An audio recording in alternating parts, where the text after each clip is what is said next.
The most powerful of all of our good deeds is actually prayer. Salah. Salah is actually the pillar of all of our good deeds. It's the fundamental connection we have to Allah. In another sense, it's actually a connection that we build with each other also. This is important because when we stand in Salah, we're having a conversation with Allah, and Allah is having a conversation with us. Because the word of Allah is Allah speaking to us. And our dua is us speaking to Allah. Salah will protect you and protect me from the terrible, disastrous qualities I have inside of myself. It'll save me from myself. Salah has a couple of meanings, but Salah in Arabic is used, Salah al-Asam. Salah al-Asam. So when you put, there's a stick that you got, like a thick branch or a thick stick, and you carved it and you want to make it into a staff. You know those long things that you beat animals with? Or beat bushes with, etc., like Musa alayhi salam's staff, but it's a little bent because it came from a tree, so it's a little bit bent. So what they had this technique where they could put it on a fire and they could soften it. It's not going to set on fire, but they could soften it and they could straighten it out. And that process of putting the stick in the fire so it can straighten out, so it can soften a little bit, so you can mold it, that was called tasliya and salah. So Salla al-Nar or Salla al-Asa was to straighten out that. And then this was used for even minting coins or molding anything to a shape. And this is the same word Allah used for prayer. By the way, this word in its etymology is also used for being thrown in Jahannam. فَتَصْلِيَةُ جَحِيمٍ. From the same origin. ثُمَّ الْجَحِيمَ صَلُّوهُ. There's صَلُّوا صَلَاةً, right? And then, on the other hand, you have, like for example, in Allah wa malaikatahu, yusalluna ala nabi, yusallun. And then in Jahim also sallu. So what's the connection? The connection is it's supposed to be that we experience contamination throughout the day, and then we stand in front of Allah, and it's as if we're going through a similar process that stick goes through. We're being molded into Allah's obedience. And it's actually quite beautiful that our body bends in two ways when we make salah. It literally, Allah makes us mold our body in salah. And it's actually a modeling, a representation of the molding of our character in salah. That's what salah is supposed to be. It's supposed to soften us on the inside. And what fire also does is it burns off the impurities.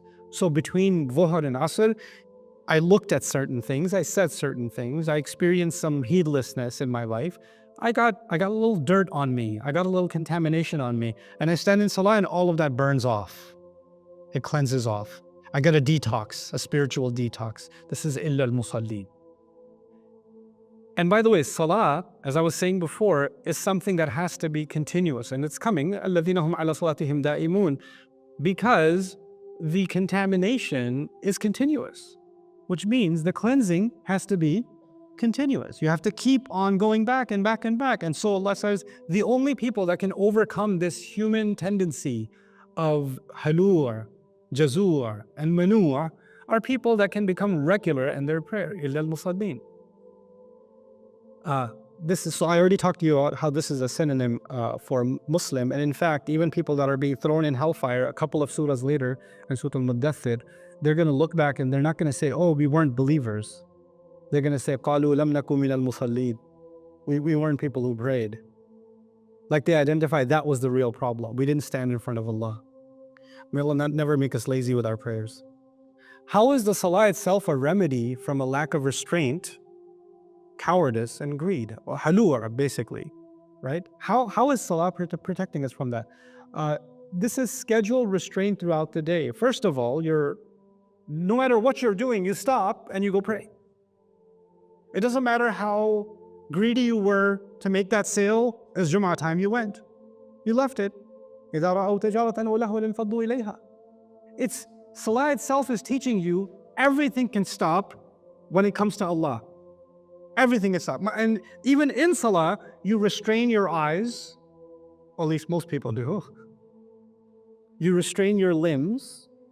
You restrain your body, you restrain your tongue. You're not saying whatever you want to say, right? And so it's teaching you to control yourself, control your time, control your body, mold it. And then so the movements, and that the mimicking standing before Allah on Judgment Day. This is important because when we stand in Salah, we're having a conversation with Allah, and Allah is having a conversation with us. Because the word of Allah is Allah speaking to us. And our dua is us speaking to Allah, which is what's happening in the Fatiha. The first part of the Fatiha, Allah is speaking to us. And the last part of the Fatiha, we are speaking to Allah, which is exactly what's going to happen on Judgment Day. On Judgment Day, Allah will speak to the believer, and the believer will speak to Allah. Rabbana atmim lana nurana waghfir lana. Right? We're going to have a conversation with Allah. So we're actually rehearsing our standing in front of Allah on Judgment Day multiple times. And by the way, if you're standing in front of Allah on Judgment Day, just visualize this for yourself. When we're standing in front of Allah on Judgment Day, are you going to be afraid of anyone else? No. Part of the meaning of halur is cowardly. When you develop Salah, you develop a reinforced concept of fearing only and only Allah, and then other people and other consequences become less scary. You're not scared because you developed what is truly worthy of fear, and in face of that, the other things don't seem that important. Then, when you're standing in front of Allah, and if it mimics Judgment Day is the ultimate problem. And that's why, when you experience any shar in this life, you're not falling apart. Because you have a broader perspective. Every time you stand in Salah, your horizon expands. Some people want to listen to motivational speeches and inspirational quotes, and they follow Instagram pages and TikTok pages for inspiration and wise quotes, and they're still not inspired. They watch a lot of that inspirational stuff, graduation speech from this one or this speech from that one, and so that's pretty cool. I'll forward it to 15 people, but none of us are inspired. We all forwarded it though. Allah is teaching us that actually all of that's artificial. The only real way to actually, broaden your horizons, first and foremost is Salah. This is a divine institution with a divine schedule, the divine regimen. Just like your body, you go to a doctor or you go to a nutritionist or you go to a trainer, and they tell you this is what you need. This is your sleep schedule. This is the diet. This is what you must avoid, etc., etc., etc. Nobody knows my soul better than Allah. And Allah created a schedule to mold this soul, to make it strong enough to be stronger than even my body. So even though physically I have this body, I want to build the soul muscle. And the way to do that is regular exercise. And that regular exercise for the soul, for the ruh, is the Salah. And that's why it's making me strong. It's keeping me from becoming jazur. It's keeping me from becoming that. And of course, Salah itself begins with Alhamdulillah. You start by thanking Allah, which means you're never entitled. And if you're never entitled, then you'll never be manur. It can't be. It just prevents it. Plus, our Salah, at least if a Muslim is not coming to the masjid during the week, at least the Muslim is coming when? Friday. And when you're standing in Salah on Friday, you're not just saying, Ihdina, guide us, and you're thinking of yourself, there's a person this way, there's a person that way, there's an entire community. You realize that we are all in this journey towards Allah together, and you learn to care for each other. You develop a communal sense. What did we learn about the elite and financial addiction and wealth addiction and all the things I read to you? The more wealth obsessed they become, the more isolated they become, and they want to cut themselves off from everybody. They don't even want to have a family because it would be too much of an expense. And here you have the believer standing in Salah, developing a sense of community. And when we develop a sense of community, Allah will even go further in these ayat. This is why right after Salah, Allah is going to mention they take care of people who need it. وَالَّذِينَ فِي أَمْوَالِهِمْ حَقٌّ مَعْلُومٌ لِلسَّائِلِ وَالْمَحْرُومِ. It's coming right after. It's just directly connected to this institution that Allah gave us. Just one comment about da'imun. The word daimuma in Arabic is used for flat land. There's no mountain on it, there's no road on it, there's no puddle on it, nothing. It's completely, perfectly flat land. And al-ma'ud da'im, this is really cool. Al-ma'ud da'im is actually ar-rakid as-sakid. You know when water has ripples in it?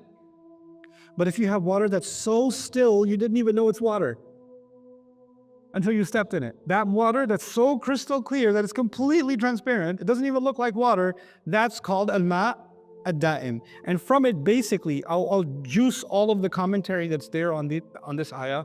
It boils down to two concepts. One concept is those who are, the meaning of this is those, especially when it comes to their prayers, they are constant. وَالَّذِينَ هُمْ عَلَى صَلَاتِهِمْ دَائِمُونَ. And the nominal, the ism form was used here to say, hey, they never break this rule. They're always on top of their prayer. So of course, it's the mandatory prayers. It's the 5 prayers that it's being talked about. That's even the opinion of Ibn Abbas and others, right? But secondly, it's not just saying they pray and every time they pray, they're constant. This is something that doesn't change.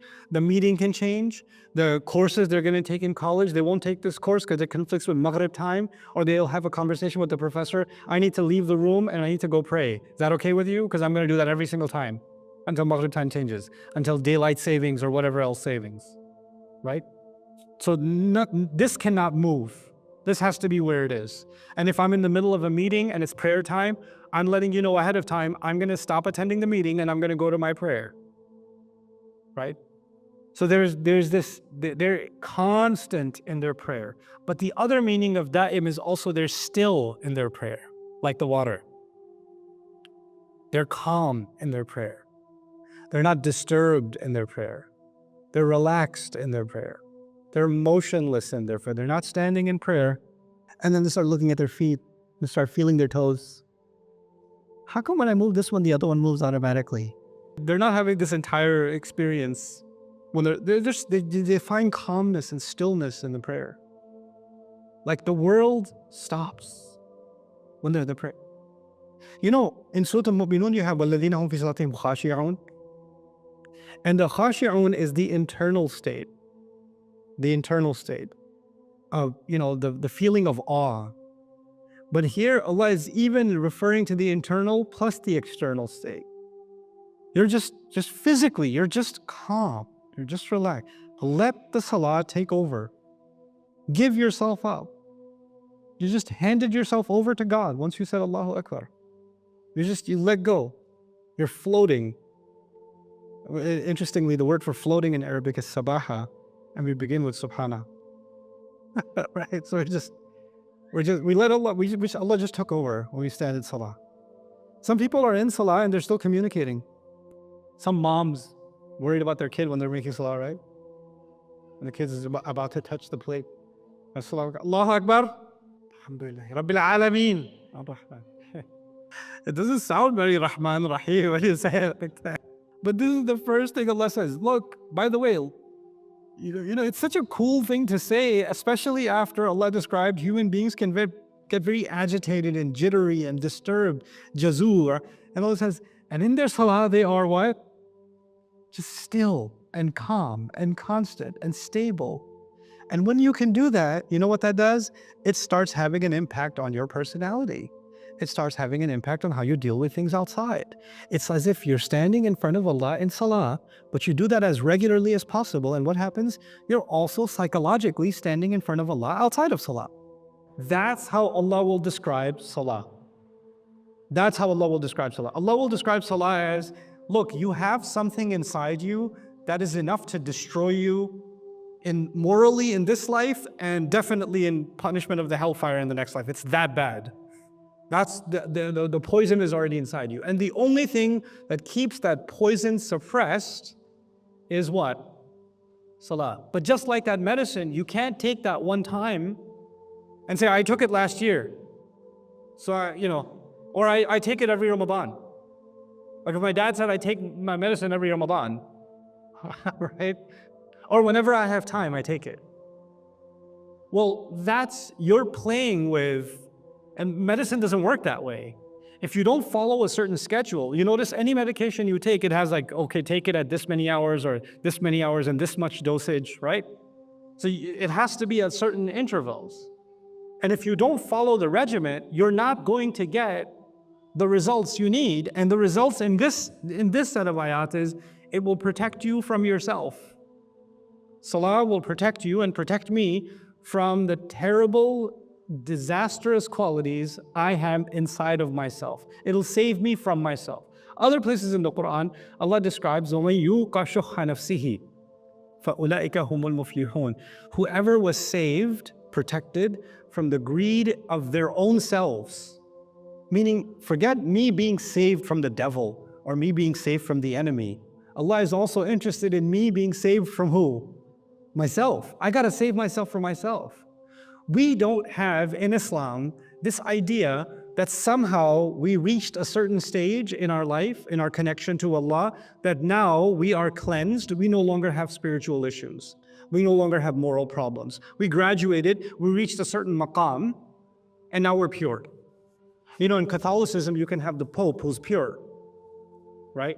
Or you can have saints that are pure. Once they got there, they graduated from the rest of our, even the shaitan comes to them and says, oh, you graduated, darn it. So shaitan leaves you alone. We don't have that concept. We don't have a concept that you worship Allah. I went to Hajj, I came back, now the angels are like, oh man. And the shayateen are like, I'm trying to get there, but there's an iron dome. Yeah. I can't get this. That doesn't work in Islam. You could come back from Hajj and be a messed up person in 2 weeks. You could totally do that. You could memorize the Quran and be a horrible human being. You could study Islam and learn Arabic and still be mean. You're just a mean Arabic person. Like knowledge and worship and good deeds. And the most pivotal, the most powerful of all of our good deeds is actually prayer. Salam. Salah is actually the pillar of all of our good deeds. It's the fundamental connection we have to Allah. In another sense, it's actually a connection that we build with each other also. Right? So that's highlighted because we make salah individually and we also make salah collectively. And we make salah collectively, we stand in one row. So we remind each other that we're all in the same boat. And we all have to worship Allah together. And we all work, and once you finish making salah, there are things in the Quran, there are statements in the Quran about recognizing the difficulty on someone's face. Right? So when the congregation gets together, they pray together, they see someone in distress, they're not putting a poster up, please give me $5 for lunch, like a homeless person does on the street. تَعْرِفُهُمْ بِسِيمَاهُمْ. You're going to recognize them by their faces. So our fundamental relationship with each other and with Allah is actually instituted through salah. There's no surprise. That's why we see وَأَقِيمُوا الصَّلَاةَ وَآتُوا الزَّكَاةَ. If you're really doing iqamatul salah, you would know who needs zakah. Because if you're coming for Salatul Jum'ah, for example, and everybody's together, and you see this lady who's taking care of her kids, and you're about to leave for Jum'ah, and she's walking in the heat with her kids home, and you're like, you don't have a car? Do you need a ride? And you find out the husband died, you find out something happened with the family, you find out, they hit bankruptcy or whatever else.